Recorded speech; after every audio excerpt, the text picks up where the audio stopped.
Good morning, everybody. Welcome back to another episode of the Hockey Talk with TG podcast. I'm Ty Glenn. Hope you guys are having a great Friday. It is Valentine's Day, so make sure that you got your girlfriend or your boyfriend something nice for Valentine's Day. You're really going to want, especially the girls, because I think they seem to want the gifts the most than the guys do. So make sure you get your girlfriend something. And of course, like I said, I know the guys probably want a gift too, but the girls probably want it the most. So make sure, to all the guys out there, make sure you get your girlfriend something for Valentine's Day and make her feel special.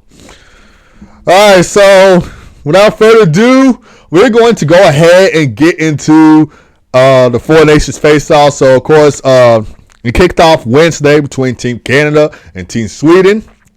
And what a game it was. I mean, from start to finish, you had Mario Lemieux coming out, getting a big pop from the crowd in Montreal. And then you had like other players coming out. Alexander Barkov. You had Austin Matthews coming out, which he got booed, of course, because not only was he on Team USA, but he also plays for the Toronto Maple Leafs. And, of course, Maple Leafs and Canadians have a rivalry. I don't know who else came out after that, but it was certainly a great intro to start a game for Canada and Sweden. And then the game in general between Canada and Sweden was a good one. You had Mitch Marner scoring the overtime game-winning goal as Canada defeated Sweden by a final score of 4-3 in overtime, of course. Scored 6 minutes and 6 seconds into overtime. And, of course, people thought that Sweden was going to win this game since they were down 3-1 heading into the third period, and then they crawled back to tie the game up at 3, and then it went to overtime. So people thought Sweden had a chance, but it turns out it's Canada getting done at the end. I predicted Canada to win that game, by the way, even though Sweden tried to climb back in this one. And so with the overtime win for Team Canada, they do earn 2 points. Remember, if you win in regulation, it's 3 points. If you win in overtime or shootout, it's 2 points. If you lose in overtime or shootout, it's 1 point. And if you don't win in regulation, it's no points. So that's what the format is for this round robin Four Nations tournament. Just want to let you guys know in case you forgot. So Canada earned 2 points because of that overtime win, and Sweden earned 1 point because of that overtime loss. Jordan Binnington, he had a great game as well, stopping 23 of 26 shots faced the net. And so Canada wins the first game of the inaugural Four Nations Face-Off tournament. And like I said in the preview episode of my Hockey Talk TG podcast, this is the first best-on-best competition that the NHL has had since the 2016 World Cup of Hockey. They are bringing the World Cup of Hockey back in 2028, which I'll get into more of that later on in this episode, so make sure you stay tuned. Sidney Crosby, he had a great game as well. He was actually named the first star of the game in that Canada-Sweden matchup. He had 3 assists in the game. And fun fact, in case you didn't know, Canada has won 26 consecutive games in international competition with Sidney Crosby in the lineup. And coming into Wednesday's game against Sweden for Sidney Crosby, he has played in 49 international games for Team Canada. He scored 28 international goals. He's had 33 international assists, 61 international points, 2004 U20 World Junior Champion silver medal winner, 2005 U20 World Junior Champion gold medal winner, 2010 Olympic gold medalist, 2014 Olympic gold medalist, 2015 World Championship gold medal winner, and 2016 World Cup gold medal winner. So he's had a lot of success when it comes to playing for Team Canada in these international tournaments. He is Captain Canada. He wears the C for a reason. So not only has he had success playing for the Pittsburgh Penguins, winning Stanley Cups in the NHL and stuff, but he also has a lot of success playing for Team Canada in these international tournaments. Nathan MacKinnon, Brad Marchand, and Mark Stone scored for Canada as well.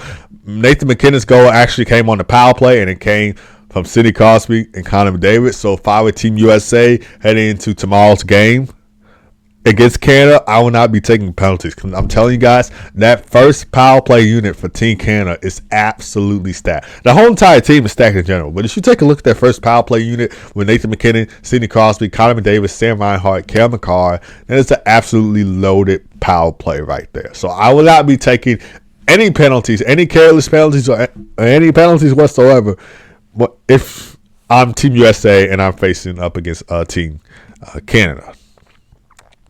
All right, there was only 2 penalties in this game, to be honest. Of course, you got the William Nylander high-sticking penalty to Nathan MacKinnon. So, of course, Nathan MacKinnon draws the penalty, and he also scores the power play goal. And then you had Josh Morrissey taking a high-stick penalty to Joe Harrison X. So, not a lot of penalties in this game whatsoever. Bad news for Team Canada. Shea Theodore will be out for the remainder of the 4 Nations face-off with a upper body injury, and the Golden Knights tweeted this out on their, I was about to say Instagram. I meant Twitter. The Golden Knights tweeted this out on their Twitter page that he will be out week to week, but for this 4 Nations, he will be out for the remainder of the tournament, so he will not return. So Travis Sanheim will take his place. He was checked into the boards by Sweden for Adrian Kempe at 2 minutes and 23 seconds of the second period.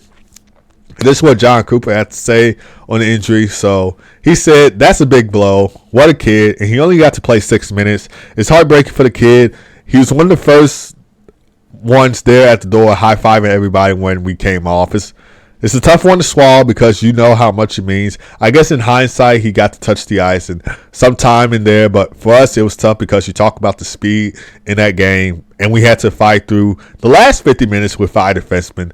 That's the grind. So that's what head coach John Cooper had to say on Shea Theodore's injury. Connor McDavid also spoke on the injury. He said, "I thought it hurt us a lot. He's a great player, and it's tough. You guys saw the pace tonight. We felt the pace, and it's tough on those D to play 5D to defend. We defended maybe a little bit too much, but those 5D grinded, and they did a great job. You never want to see anyone go down. We're thinking about him, but I thought the way those 5D stepped up was really impressive." And take a look at his season statistics for Shea Theodore. He has 48 points in 55 games played with the Golden Knights this season, so 7 goals, 41 assists for 48 points in 55 games played with the VGK Vegas Golden Knights. And he played almost 7 minutes doing 9 shifts with Drew Doughty, who, of course, replaced Alex Pietrangelo for the 4 Nations face-off. For Team Sweden, Jonas Brodin, Adrian Kempe, and Joe Harrison Ek all scored for Sweden, while Philip Gustafsson made 24 saves and 28 shots facing net. So despite the overtime loss, I really thought Philip Gustafsson had a great game as well. Trying to keep the Swedes in it, but of course couldn't. He tried to keep the Swedes in it, but of course it had to be Team Canada winning in the end. Both of these teams will play on Saturday. This will actually be a ABC ESPN Plus doubleheader with Sweden taking on Team Finland at 12 o'clock p.m. Central Time, followed by Team Canada playing USA at 7 o'clock p.m. Central Time. And speaking of Team USA, they were in action yesterday against Team Finland. They scored 6 unanswered goals to win 6-1 against Finland. So they earned 3 points because of the win that they had in regulation. If it went to overtime and they won, they would have had 2 points. But because of the win that they had in regulation, it's 3 points. And they actually outshot Finland 32-21 in this game. And this game was, a physical game. I mean, when we saw Team Canada, Team Sweden's game, it wasn't really that physical. It wasn't an electric game. Set the pace and set the tone to open up the 4 Nations. So I really enjoyed that game, but it wasn't really like that physical like it was in this USA and Finland game. So Team USA had 32 hits. Finland had 16 hits. There was a little bit of fighting and roughness in the game. So both teams took roughing penalties. So yeah. And fun fact, when USA scored 6 goals yesterday, they were most in an international tournament since the 1996 World Cup of Hockey event against Slovakia. So they talked about that on Sports Center after the game yesterday. And remember, the top 2 teams advanced to the national championship. So it's not like, okay, USA wins, they go on to national championship. Sweden wins, they go on to national championship. No, it's the top 2 teams that finish in this tournament that will advance to the national championship game on Thursday when this shifts from Montreal to Boston. So, of course, what it is right now, so USA with that regulation win, they get 3 points. Canada with the overtime win against Sweden, they get 2 points. Sweden with the overtime loss to Team Canada, they get 1 point. And because this game did not go into overtime for Finland, USA, Finland has 0 points. So far it's looking like USA and Canada to reach the national championships, which of course if that happens, it wouldn't be a surprise because they're the favorites to go. They're the favorites to win this event, but we'll see if Finland can, answer back in tomorrow's game against Sweden and get a win. And of course, Sweden is looking to answer back after that overtime loss to Team Canada, opening up the Four Nations. Matt Boldy, he scored the game-winning goal in this game, and Zach Werenski, he dished out 3 assists. And what a game we saw from the Tkachuk brothers. I mean, they certainly had a great game. Matthew Tkachuk, he was named first star of the game. He had 2 goals and 1 assist for a 3.9. And his brother, Brady Tkachuk, he had 2 goals in the game. So the Tkachuk brothers certainly stole the game right there. They was the stars of the show, if you will. And Connor Hellebuck, he had a great game. He made 20 saves on 21 shots facing net. He could get to start tomorrow against Canada. And, of course, I don't know if Canada will be going with Jordan Bennington to get to start tomorrow, or do they want to switch to Aiden Hill. But we'll see what head coach John Cooper says for that. And Team USA special teams came into play. They were 2 for 4 on the power play. Of course, both of those power play goals coming from Matthew Tkachuk. And they were 2 for 2 on the penalty kill. So they really had a great special teams in this tournament. And this game overall was tight until the third period where USA said, you know what? We are going to put this game to bed. And they came out all blazers in that third period. I don't know if that's the correct phrase to say it, but they certainly ran away in that third period. Of course, they got 2 goals from Matthew Tkachuk. Like I said, both of those were power play goals. And then Jay Gensel scored, and then Brady Tkachuk scored in the third period. For Team Finland, Henri Jokiharju, he scored the long goal for Team Finland. He actually scored, that was actually the first goal of the game for Finland. And Team USA said, you know what, you guys had your turn, now it's our turn. We're going to run away with the game, score 6 unanswered goals. And UC Sauls, he made 26 saves on 32 shots, faced the net. And like I said, both of these teams play on Saturday on ABC and ESPN+. Sweden will take on Finland at 12 o'clock p.m. Central Time. And then after that, it will be Team USA taking on Team Canada at 7 o'clock p.m. Central Time. All right, now let's get into the NHL Olympics and World Cup of Hockey talk. So the NHL Olympics, it was announced at the NHL All-Star Game in 2024 when it was in Toronto. P.S. That was a great All-Star Game, by the way. But since they announced the 2028 World Cup of Hockey, I figured why not just bring this up again. And the NHL will hold a All-Star Game in 2026 to send off the other NHL players to the Olympics in Milan. And according to Gary Bettman, the plan is to alternate the World Cup of Hockey and the Olympics every 2 years. So that's going to be the agenda. So they will have a 2030 NHL Olympics as well. And they will have 2026 NHL Olympics, like I just said. First time since 2014 that the NHL players have gone to the Olympics. Of course, the NHL Olympics was held in Sochi, Russia. Speaking of Russia, we don't know if they're going to be participating in the NHL Olympics for 2026.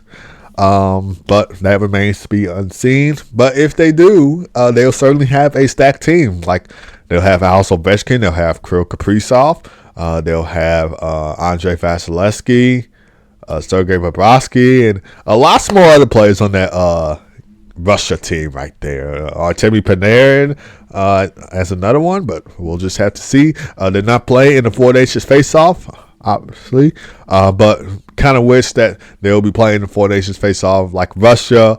They'll have a stacked team for sure. Maybe Germany, of course, you got Leon Draisaitl on Team Germany. They'll be a stacked team. Roman Josi, if Team Switzerland was in this, he'll be playing. So, yeah, hopefully they bring that into the 2026 NHL Olympics. And like I said, NHL announced on, was it Wednesday or Thursday? But recently, they announced that they're going to be bringing the World Cup of Hockey back in 2028. Of course, they had the World Cup of Hockey in 2016. That was in Toronto, by the way. and it will start in February of 2028. And this tournament will feature the world's best players and is part of a broader commitment to international hockey. So, like I said, they're going to be switching.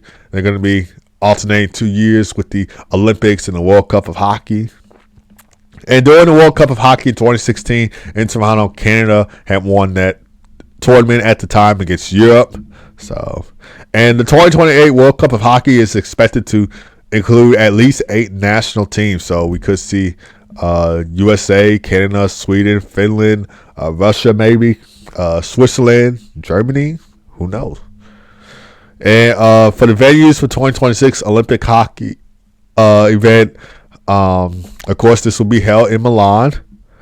And I don't know if I'm going to pronounce these names right. This will probably be held at the Patala in Milan, and the other one at the Faro Milan Pavilions. Hopefully I pronounced those names right. If I didn't, please correct me in the comments. And the men's tournament featured 12 teams. Women's tournament, well, actually, I don't think there'll be a women's tournament. Okay, so yeah, that will be for the 2026 NHL Olympics. So of course, looking to add in the teams that are not playing in the Four Nations face-off. So yeah, let me know you guys' thoughts on that. Do you think it's a good idea to have the NHL alternate 2 years with the Olympics and the World Cup of Hockey? Or do you disagree with that idea and feel like the NHL should just have the All-Star game instead and not really worry about the Olympics part? But overall, if you want to hear my thoughts on this, I really think it's a good idea because I feel like most fans will look forward to the Olympics and the World Cup of Hockey than they would with the All-Star game. And I enjoy both, to be honest. I really enjoy both, to be honest. I enjoy the All-Star game. I enjoy the Olympics. But speaking from fan perspective, I don't think people would really much want to see the All-Star game as much as they want to see the Olympics. But if you ask me, I like both. I think both is a good idea, having the All-Star game and the Olympics. But from fan perspective, and I'm speaking for all hockey fans, I don't think they will really want to be enjoying or tune in to the All-Star game as much. So yeah. But let me know you guys' thoughts on that. I always like to hear from you. Whether you agree or disagree with the stuff I say, I always like engaging with you guys down in the comments. If you're listening to this on Spotify, there should be a comment drop box down below. For some reason, it's not letting me read comments on Spotify for whatever reason. I'm still trying to get that fixed. But if you have a comment, just always head over to the Hockey Talk TG Podcast YouTube channel, or in this case, the TG Hockey channel, and drop your comment down below. I always like to hear from you guys. All right, so with Team Sweden and Team USA playing on Monday. This will be after the USA and Canada game, by the way. Woody Elias Pettersson and JT Miller beef reignite in the Four Nations tournament. So, of course, before JT Miller was traded back to New York Rangers, they certainly had a on and off ice beef when they were playing together on the Vancouver Canucks. And according to Vancouver Canucks General Manager and President of Hockey Operations, Jim Rutherford, that JT Miller and Elias Pettersson had a quote-unquote strained relationship, which stated that it has negatively affected the team's chemistry. And this was at the time when JT Miller was on the Canucks and not on the Rangers again. And since JT Miller was traded back to New York Rangers, the beef is certainly over. And the Rangers see JT Miller as a long-term core player with 5 years remaining on his contract deal. So probably looking to re-sign him maybe after his 5-year contract comes to an end. And, of course, Elias Pettersson is still on the Vancouver Canucks. We could see Elias Pettersson traded at the deadline. Not 100% sure, but I'm looking forward to this matchup with Sweden and USA. Elias Pettersson, JT Miller going at it. And that game will be on Monday, February 17th, when the Four Nations face-off shifts from Montreal to Boston. And, of course, this game will mark the first on-ice meeting between the two since JT Miller's trade. And, of course, JT Miller, he talked about this. He addressed the media's focus on his reported beef with Elias Pettersson. And that it was just quote unquote another game for them. And of course, Elias Pettersson also spoke about it, and of course, he indicated that the media inquires to keep this topic alive. He also expressed excitement about competing against the top centers in this tournament, even though, in my opinion, I think JT Miller should play left wing. I don't think he should play center, but I think that's his normal position, though. And some analysts believe that the Four Nations Face-Off could serve as a quote-unquote healing experience for both players, for both JT Miller and Elias Pettersson. And for Miller, it offers a break from the recent transactions, while for Pettersson, it presents the opportunity to rejuvenate his game alongside elite talent. But let me know you guys' thoughts on this. Of course, do you think this beef will reignite or come back when these two teams play each other on Monday, or do you think it's just not going to happen? I mean, there's not going to be no beef, no fights between Elias Pettersson and JT Miller. Do you think let bygones be bygones? There's no point of having this beef come back. So let me know you guys' thoughts about that down in the comments. But my thoughts in general, I would love to see, Elias Pettersson, JT Miller drop the gloves in the Four Nations when Sweden and USA plays on Monday. Because since they had a lot of beef and trash talking each other, like on the team, like they weren't getting along, I would love to see them drop the mitts, but highly unlikely they will. But let me know you guys' thoughts down in the comments below. Like I said, I always like to hear from you guys, whether you agree or disagree with stuff I say, or maybe there was something that I didn't say that you thought I should have said and would like to add on to my discussion about that, or any hockey discussion I talk about on the podcast in general.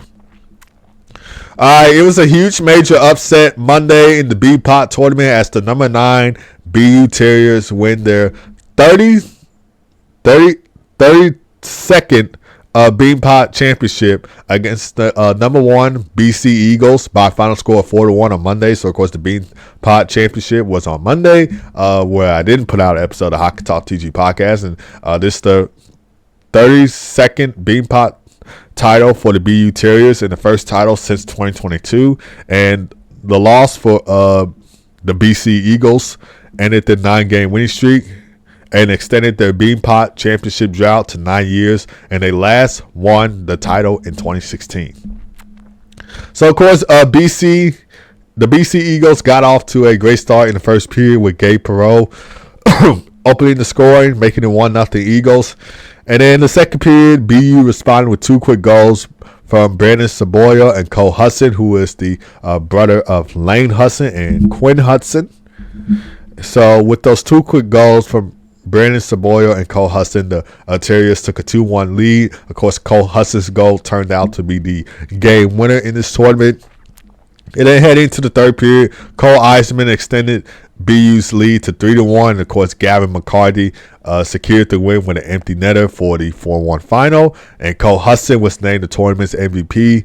And of course, BU head coach Jay Pandalio talked about the team's resilience and highlights the significant contributions from the freshman players. And the fans in Boston certainly showed up and showed out. The game was played in front of a sellout crowd of 18,258 people at TD Garden, which showcased the intense rivalry and passion surrounding the Beanpot tournament. Overall thoughts on this: congratulations to the BU Terriers. I really did enjoy the tournament. I really do like seeing the BU Terriers and the BC Eagles go at it, since it's one of the best rivalries in college hockey. I really do enjoy the Beanpot tournament in general. I always look forward to these kinds of tournaments, and every time these teams put on a show.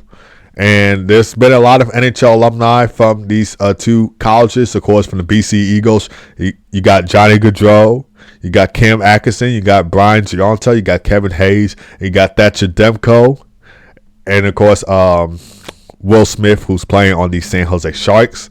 And then NHL alumni from the BU Terriers, you got Jack Eichel, Charlie McAvoy, Keith Kachuk, Tony Amont, Chris Drury, and of course Macklin Celebrini on San Jose Sharks, and of course Jake Ottinger on the Dallas Stars. So a lot of NHL talent comes from these colleges, and certainly a tournament to look forward to every year. Bean Pot tournament. Of course, you got BU Terriers, BC Eagles, and then you got the Northeastern Huskies. I think there's a team called the Huskies in this tournament. And then I'm forgetting the other team name in this tournament. But nonetheless, it was a great tournament in general. And I really enjoyed the championship game between these two rivals going at it, BU Terriers, BC Eagles. So, yeah. All right, NHL Four Nations face-off games coming up this weekend. So, of course, tomorrow you got the doubleheader on ABC and ESPN Plus with Team Finland versus Team Sweden at 12 o'clock p.m. Central Time, followed by Team USA taking on Team Canada at 7 o'clock p.m. Central Time. This will be the last game in Montreal, by the way, or at least last two games in Montreal, and the Four Nations shifts to Boston on Monday. And, of course, it will be a TNT doubleheader at the time when Canada takes on Team Finland at 12 o'clock p.m. Central Time, followed by Team Sweden taking on Team USA at 7 o'clock p.m. Central Time. And the national championship game will be held on Thursday, February 20th, and the NHL resumes back to action on Saturday, February the 22nd. All right, guys, so that is going to do it for this episode of Hockey Talk TG Podcast. Thank you guys for tuning in as always. Make sure to give me a follow on Spotify, Apple Podcasts, and iHeartRadio. Make sure you subscribe to the Hockey Talk with TG Podcast YouTube channel. Of course, all my Four Nations face-off episodes, they're going to be on the TG Hockey channel. But once the NHL resumes back into play, and once the Four Nations face-off is over with, all these episodes that you're watching on YouTube will be back on the Hockey Talk with TG Podcast YouTube channel. But as for right now, all my Four Nations episode talks will be on the TG Hockey channel until the NHL has resumed back into play when the Four Nations face-off tournament is over. So I'd probably say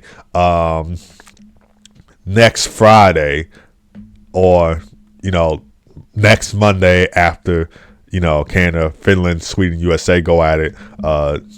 All my episodes, if you love watching the podcast on YouTube, will be on the Hockey Talk with TG Podcast YouTube channel. But hopefully you guys have a great rest of your day. Hopefully you have a great Valentine's Day with your girlfriend and your boyfriend. So hopefully you enjoy it.